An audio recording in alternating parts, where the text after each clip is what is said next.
वो कहते हैं तसव्वुर में हम उनके करम को देखते हैं, रसूले पाक के प्यारे हरम को देखते हैं। कि तसव्वुर में हम उनके करम को देखते हैं, रसूले पाक के प्यारे हरम को देखते हैं। दुरूद पढ़ते हुए हम न देख पाए उन्हें, दुरूद पढ़ते हुए हम न देख पाए उन्हें, दुरूद सुनते हुए वो तो हमको देखते होंगे। इसीलिए मेरे इमाम ने कहा था, दूर और नजदीक के सुनने वाले वो कान, कान लाले करामत पे लाखों सलाम। ये सिर्फ शायरी नहीं, अकीदा है। हम यहाँ से पुकारे वहाँ वो सुने, मुस्तफा की समात पे लाखों सलाम। मुजफ्फर वासी ने पूरा कलाम इस बात पे लिख दिया कि जहां भी हो वहीं से दो सदा मेरे सरकार सुनते गए, सरे आईना सुनते गए, पशे दीवार सुनते गए। मैं सदके जावा उनकी रहमत लिल आलमीन के, पुकारो चाहे जितनी बार वो हर बार सुनते गए। मेरी हर सांस उनकी आहटों के साथ चलती है, मेरे दिल के धड़कने की भी वो रफ्तार सुनते गए। और मुजफ्फर जब किसी महफिल में मैं उनकी नात पढ़ता हूं, मेरा ईमान है वो मेरे अशार सुनते गए। मेरे नबी का फरमान है, मेरे नबी ने फरमाया कि मोमिन का ईमान मोमिन को कभी बूढ़ा नहीं होने देता। सुभान अल्लाह, सुभान अल्लाह। मैंने कहा था मैं हाथ उठाने के लिए आपको नहीं बोलूंगा, वह मैंने उस अंदाज में आपको हाथ उठाने के लिए नहीं बोला, मैंने इस अंदाज में बोला कि मैं देखूं कितने जवान है। जरा एक मतलब मैं देखूं कितने जवान है, जरा बताए कितने लोग जवान है। मैं जवान देखना चाहता हूँ माशाल्लाह। देखे अब्दुल कदीर भाई, बूढ़ों ने बुजुर्गों ने भी हाथ बुलंद किया है, और जिन्होंने हाथ बुलंद किया ये उनके लिए शेर, जिन्होंने नहीं किया अल्लाह ताला उनको तौफीक अता फरमाए और वो कुव्वत अता फरमाए। जिन्होंने बुलंद किया था उनके लिए शेर, और जिसको समझ में आ जाएगा वो बैठ जाएगा, नहीं समझ में आएगा वो खड़ा रहेगा। ठीक है, वो कहते हैं जो हैरतों में न डाले वो कहानी कैसी, उस जवान के लिए शेर जिन्होंने हाथ बुलंद किया था। जो हैरतों में न डाले वो कहानी कैसी, मैं सोचता हूँ ये शोला बजानी कैसी, मेरे हुसैन मुझे अर्ज़े करबला की कसम, जो तेरे काम ना आए वो जवानी कैसी। जिसको समझ में ना आए वो खड़ा रहे, जिसको समझ में आए वो बैठ जाए। मैं दुआ दूंगा आप जितने कदम चल के बैठे ना, अल्लाह ताला आपको उतनी मर्तबा मदीने पाक का मुसाफिर बना दे। आमीन आमीन आमीन आमीन। वो एक शायर ने क्या खूब बात कही थी कि उनके रहमत के खजीने की तरफ देखते हैं।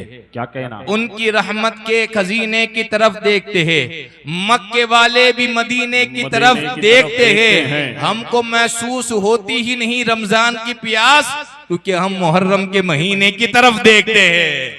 मैं इमाम ज़ैनुल आबिदीन की बारगाह से अपनी हाजिरी पेश करूं। इमाम ज़ैनुल आबिदीन वो जिन्होंने 12 साल की उम्र में करबला देखी अपने माथे की आंख से, उसके बाद 38 साल हयात रहे।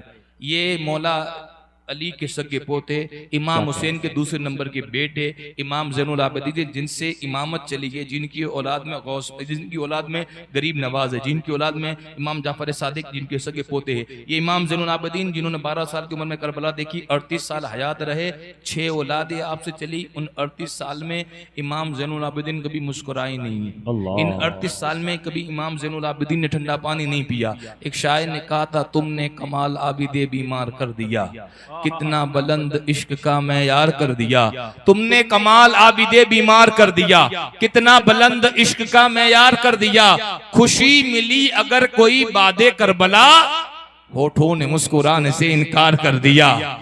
खुशी मिली अगर कोई बादे करबला, होठों ने मुस्कुराने से इनकार कर दिया। ये दरबार शाम में गए थे 12 साल के इमाम ज़ैनुल आबिदीन। जब दरबार शाम में गए ना, यजीद ने 12 साल के अली को देखा।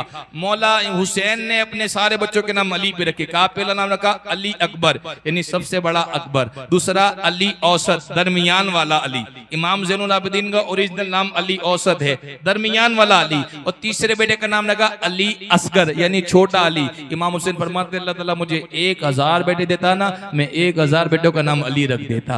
ये दूसरे नंबर के बेटे इमाम अली औसत, जिनको इमाम ज़ैनुल आबिदीन कहते हैं। शायर ने कहा, तुमने कमाल आबिदे बीमार कर दिया, कितना बुलंद इश्क का मेयार कर दिया। खुशी मिली अगर कोई बादे करबला, होठों ने मुस्कुराने से इनकार कर दिया। दरबार शाम में गए तो क्या हुआ? वो कहते दरबार शाम में गए तो जंजीर टूट जाएगी कहते ही या अली, जंजीर टूट जाएगी कहते ही या अली। दरबार देखने का मुख्तार कौन है? आबिद का ये जलाल था दरबार शाम में। यजीद ये पूछता रहा इनमें बीमार कौन है? जंजीर टूट जाएगी, जंजीर टूट जाएगी कहते ही या अली। दरबार देखने का मुख्तार कौन है? आबिद का ये जलाल था दरबार शाम में। यजीद ये पूछता रहा इनमें बीमार कौन है? करे बीमार को अच्छा उसे बीमार कहते हैं, जिसे आबिद भी जाहिद भी सरदार कहते हैं। लके कूफी लरज ने खुद तमाचे मार के भी क्यों? अली के सब्र को बिल यकीन ललकार कहते हैं। लगे कूफी लरज ने खुद तमाचे मार के भी क्यों? अली के सब्र को बिल यकीन ललकार कहते हैं। जो घर का सारा पानी पिला दे वो भी कातिल को, उसे मौला अली का हाशमी किरदार कहते हैं। जो घर का सारा पानी पिला दे वो भी कातिल को, उसे मौला अली का हाशमी किरदार कहते हैं। यजीदी कह नहीं सकता खुद को यजीदी यारो। आज आप किसी को बोलोगे तो बेनमाजी है, उसको इतना बुरा नहीं लगेगा। तो जुआरी है, अगर वो जुआरी होगा उसको इतना बुरा नहीं लगेगा। अगर वो शराबी होगा आप कहेंगे तो शराबी है, उसको उतना बुरा नहीं लगेगा। लेकिन उसको आप बोल दो तू यजीदी है। अगर आप झगड़ा करना चाहते किसी तो बोल दो तू यजीदी है। यानी लफ्ज यजीद को गाली से भी बदतर इमाम हुसैन ने बना के रख दिया। और इमाम हुसैन की जंग किसके खिलाफ थी? जुआरी के खिलाफ, शराबी के खिलाफ, व्याज के काम करने वालों के खिलाफ, बेनमाजी के खिलाफ। बेनमाजी कभी हुसैनी हो ही नहीं सकता। जो हुसैन इतने जख्म खाकर भी सजदा ना छोड़े, जो हमें तरबियत देते। बस ये बात मैं अपनी बात गुफ्तगू खत्म करने लगा हूं कि यजीदी कह नहीं सकता खुद को यजीदी यारो। आज कोई बंदा अपने आप को यजीदी कहने के लिए तैयार नहीं है। अब शेर कहते करे बीमार को अच्छा उसे बीमार कहते हैं, जिसे आबिद भी जाहिद भी सरदार कहते हैं। लगे कूफी लरज ने खुद तमाचे मार के भी क्यों? अली के सब्र को भी यकीन ललकार कहते हैं। जो घर का सारा पानी पिला दे वो भी कातिल को, उसे मौला अली का हाशमी किरदार कहते हैं। यजीदी कह नहीं सकता खुद को यजीदी यारो। यजीदी कह नहीं सकता खुद को यजीदी यारो। जो नस्लों तक लगे उसे हुसैनी मार कहते हैं। जो नस्लों तक लगे उसे हुसैनी मार कहते हैं। जो नस्लों तक लगे उसे हुसैनी मार कहते हैं। वो कहते नबी की आल है, फातिमा का दुलारा है, मेरा हुसैन तो अर्शे बरी का तारा है। हुसैन नाम का गुलशन में फूल खिलता है, हुसैन कहने से दिल को सुकून मिलता है। हुसैन नाम का जलसा जहां में होता है, जमीन फर्श पे और अर्श पे भी होता है। अरे हुसैन नाम का बच्चा के हर घराने में, यजीद नाम का कुत्ता भी नहीं जमाने में। हुसैन नाम का बच्चा के हर घराने में, यजीद नाम का कुत्ता भी नहीं जमाने में। एक मरतबा अपनी आवाजों को निकाल सकते हैं तो एक मरतबा तकबीर सर के सदा बुलंद कर ले। नारे तकबीर, नारे रिसालत, नारे हैदरी, नारे हैदरी। एक बात तो मुझे समझ में आ गई कि कुछ लोगों को उर्दू समझ में नहीं आती। अगर समझ में आई कोई होती तो बैठ गए होते। अपनी महफिलें तो अपने बंद करे। दूसरी बात ये कि जब आपके यहाँ का मकाम में कोई नात का नात पड़े ना तो उसकी हौसला अफजाई और ज्यादा करनी चाहिए आपको, ताकि और बच्चे सिमट कर निकले। ऐसा नहीं कि बाहर से आने वालों को आपको भी इज्जत दे, अल्लाह ताला आपको सलामत रखे, लेकिन मकामी लोगों को भी कदर करनी चाहिए और मकामी नात खानों को भी वैसा बन के रहना चाहिए। मैं गुजरात के शहर राजकोट में रहता हूँ। कभी कभी आपका आना हो और कोई जलसे में अगर मेरा फोटो आपको दिख जाए तो आप कभी देखना कि वहाँ के लोगों की मोहब्बत मेरे साथ कैसी है। बाहर वाले से जितनी मोहब्बत करते हैं ना, उससे कहीं ज्यादा मैं वहाँ का मकामी हूँ तो मुझसे करते हैं। तो मैं आपको ये पैगाम देता हूँ कि आपके यहाँ के जितने भी नात खाओ ना उसकी कदर करें, ताकि इनको देखकर दूसरे नात खा तैयार होंगे। मैं हमदे बारी ताला के साथ अपनी हाजिरी पेश करने लगा हूँ। उसके बाद जुनैद बरकाती अपनी हाजिरी पेश करेंगे। एक बात आपको बता दूं, ये हमने स्टेज सजाया उसका मतलब एक ही है। आज हमने उर्स की महफिल सजाई है। शहीद मर्द शाह अली रहमा के उसके नाम की महफिल हमने सजाई। चाहे हम गौस पाक की छठी करें या गौस पाक की 11वीं करें, इस स्टेज का मतलब ये होता है कि महफिल के जरिए मुआशरे की बुराई को दूर किया जाए। हम चाहे कोई भी नाम की महफिल करें, लेकिन उसका मकसद ये होता है कि हमको मुआशरे की जो बुराई है उसको दूर करनी है। स्टेज से लेकर आखिरी बंदे तक, दाएं से लेकर बाएं बंदे तक, हर बंदा आपको परेशान हाल नजर आएगा। कोई रोजी के लिए, कोई कारोबार के लिए, कोई दुकान के लिए, कोई मकान के लिए, कोई रिश्ते के लिए, कोई बीमारी को लेकर, हर बंदा किसी न किसी परेशानी के अंदर मुब्तला है। ठीक है, तो मुसीबत का मतलब ये नहीं होता कि अल्लाह आपसे नाराज है। मुसीबत का मतलब ये होता है कि अल्लाह जिससे मोहब्बत करता है उसको आजमाता है। लेकर भी आजमाता है, देकर भी आजमाता है। लेकिन मुसीबत दो तरह की है। अगर उस मुसीबत में आपको अल्लाह याद आ जाए तो अल्लाह ताला की आजमाइश है। वो मुसीबत अल्लाह ताला से दूर कर दे, समझो कि वो मुसीबत नहीं, वो अजाब बन के आती है। यानी मैं आपको कहता हूँ, स्टेट से लेकर आखिरी बंदे तक, दाएं से लेकर बाएं बंदे तक, हर बंदा किसी न किसी परेशानी के अंदर मुब्तला है। लेकिन आप ये तारीख का मुताला करें, जितने भी बुजुर्गान दीन आए, औलिया इकराम आए, सहाबा इकराम की जिंदगी उठाकर देखे, यहाँ तक कि अम्बिया इस्सलातु वस्सलाम की जिंदगी उठाकर देखे, अल्लाह ताला जिस जिससे मोहब्बत करता है उसको आजमाता है। आप अय्यूब अलैहिस्सलातु वस्सलाम की जिंदगी उठाकर देखे, अल्लाह ताला अय्यूब अलैहिस्सलातु वस्सलाम को औलादे देता है, फिर एक रात में सारी औलादे ले लेता है, फिर सारे जानवर भी इंतकाल कर जाते हैं, फिर जिस्म में बीमारी पड़ जाती है। जिस्म में बीमारी ऐसी, अय्यूब अलैहिस्सलाम अल्लाह के नबी को कि जिस्म में बीमारी पड़ जाती है कीड़े, अगर वो कीड़ा जमीन पे गिर जाए ना तो अय्यूब अलैहिस्सलाम उसको उठाकर जिस्म पे रखते और कहते अल्लाह ने तेरी रोजी मेरे जिस्म में रखी है। तो अल्लाह ताला आजमाने पे आता, लेकिन जब शिफा देने पे आता तो एक लम्हे में शिफा देता है।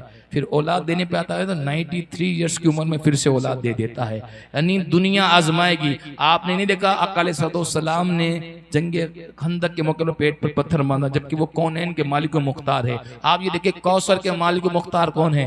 इमाम हुसैन है। लेकिन करबला में 3 दिन के प्यासे भी आपको इमाम अली मकाम नजर आएंगे। अलगरज लोग ये कहते हैं कि रिश्तेदारों ने हमारा माल खा लिया, चाचा ने ताया ने धोखा रिश्तेदारों ने दे दिया। तो तुमने सूरह यूसुफ नहीं पढ़ी? यूसुफ अलैहिस्सलाम को सगे भाइयों ने कुएं में फेंका था, लेकिन अल्लाह ने आजमाया कैसा? कभी भाइयों से बिकवाता है, कभी मिस्र के बाजार में बिकवाता है, कभी उस यूसुफ पे तोहमत लगती है, 12 साल की जेल भी होती है। लेकिन वो रब करम करने पे आता है ना, करम करने पे, तो मिस्र की जेल से निकालकर मिस्र का बादशाह बना देता है। आपकी जिंदगी में चाहे कितनी भी बड़ी परेशानी आ जाए, परेशानी को कहो तवक्कल तो अल्लाह, मुझे अल्लाह की जात पर भरोसा है, हस्बुनल्लाहु निअमल वकील, मेरे लिए मेरे अल्लाह ही काफी है। चाहे कितनी बड़ी मुसीबत आ जाए, अगर यकीन मूसा वाला आपका होगा ना, अल्लाह ताला समंदर में रास्ता पैदा करेगा। लेकिन अपने अंदर यकीन पैदा कर, चाहे कितनी बड़ी मुसीबत आ जाए, अरे आग का ढेर भी तेरे सामने आ जाए ना, तो यकीन इब्राहिम वाला रख। 40 दिन तक आग में रहकर 16 साल का इब्राहिम अलैहिस्सलाम सही सलामत बाहर निकल आता है। अगर यकीन मुसीबत, यकीन अगर यूनुस अलैहिस्सलाम जैसा हो जाए ना, अल्लाह मच्छी के पेट में भी जिंदा रखेगा। अपने अंदर यकीन पैदा कर, वो रब जो तुझे मुसीबत देता है ना, वो मुसीबत से निकाल भी सकता है। वो एक शायर ने कहा था, वो जो पत्थरों में कीड़ों को पाल सकता है, वही कोई रास्ता निकाल सकता है। वो जो कुन फयकुन का मालिक है, वही हर मुसीबत से निकाल सकता है। तू अपनी रब की जात पर यकीन रख, तवक्कुल रख, वो तुझे मुसीबत से निकालेगा, वो तुझे बुलंदी पे ले जाएगा। लेकिन अपने अंदर यकीन पैदा कर, रब की जात पे भरोसा पैदा कर। वो एक शायर ने कहा था, बस एक नजरे करम से वो तेरी किस्मत बदल देगा, गमों को छीन कर तुझे खुशियों के पल देगा। तू अपने मसले सारे खुदा पे छोड़ दे बंदे, कि जिसने मुश्किलें दी है वो मुश्किलों का हल भी देगा। तू अपने मसले सारे खुदा पे छोड़ दे बंदे, कि जिसने मुश्किलें दी है वो मुश्किलों का, कि जिसने मुश्किलें दी है वो मुश्किलों का हल भी देगा। एक शायर ने कहा था, मुकद्दर बांटने वाला मुकद्दर बांट देता है, कभी कतरा कभी पूरा के पूरा समंदर बांट देता है।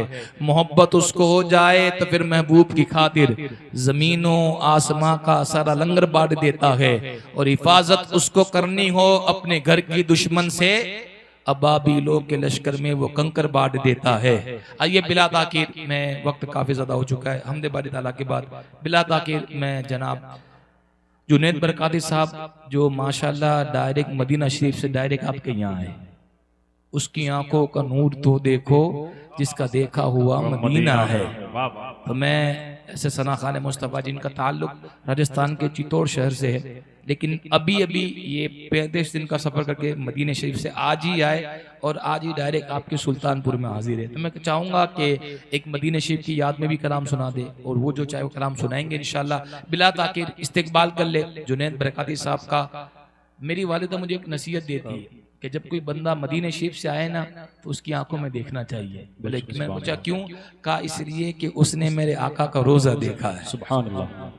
मैं ढूंढ लूंगा वो आंखें 1000 आंखों में, जिसका देखा हुआ मदीना है, जिसका देखा हुआ मदीना है। माशाल्लाह, आप बोलने में थोड़ी कंजूसी करते हैं, लेकिन कोई बात नहीं, हमारी गुजराती एक कहावत है, बोले ना बोर बेचाए। यकीन माने जो कुछ इज्जत मिली है ना, ये इन्हीं रसूल पाक के नाम लेने की बरकत है। ये दाग भी दौलत है, ये दर्द भी दौलत है, ये जितनी भी दौलत है ये या रसूलुल्लाह सब आपकी बदौलत है। असल बात ये है कि अगर मैं आपको बोलूँ कि आप बोले बोले उसके बाद अगर आप बोलेंगे तो मज़ा नहीं आएगा। मेरा ईमान ये है कि कोई देखे ये ना देखे, गुंबद खजरा रसूल पाक तो देख रहे। आप क्या समझते हैं, ये आप जो हाथ उठाते ये किसी दुनियादार के नाम पे? मेरा ईमान ये है, मेरी सोच ये है कि जो अल्लाह और अल्लाह के रसूल के खातिर अगर महफिल में एक मरतबा उसने ऐसे हाथ उठाया होगा ना, एक मरतबा भी, लोगों को दिखाने के लिए नहीं, अल्लाह रसूल को राजी करने के लिए अगर एक मरतबा भी हाथ उठा लिया होगा ना, वो बंदा अगर रिज़्क़ हलाल कमाने वाला अगर होगा, मेरा ईमान है वो हाथ जिसने एक मरतबा ऐसे उठाया होगा ना, वो हाथ जिंदगी में कभी किसी के आगे ऐसे नहीं हो सकता ऐसे कि मुझे दे। इसलिए कि किसी सियासतदान के नाम पे नहीं, आमिना के लाल के नाम पे हाथ उठ गया था।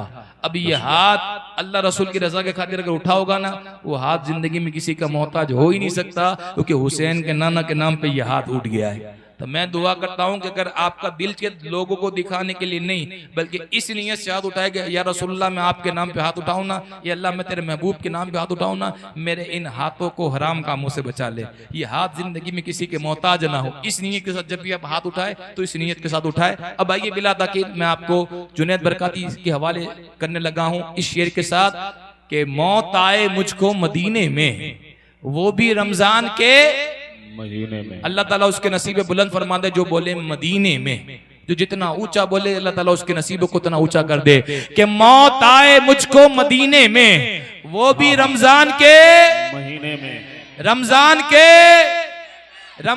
के कि मौत आए मुझको मदीने में, वो भी रमजान के। किस्मतें दो जगह पे बदल दी जाती है, या तो मक्के में। इस्तेकबाल कर ले जुनैद बरकाती का तकबीर इसात के साथ, नारे तकबीर, नारे रिसालत, नारे हैदरी,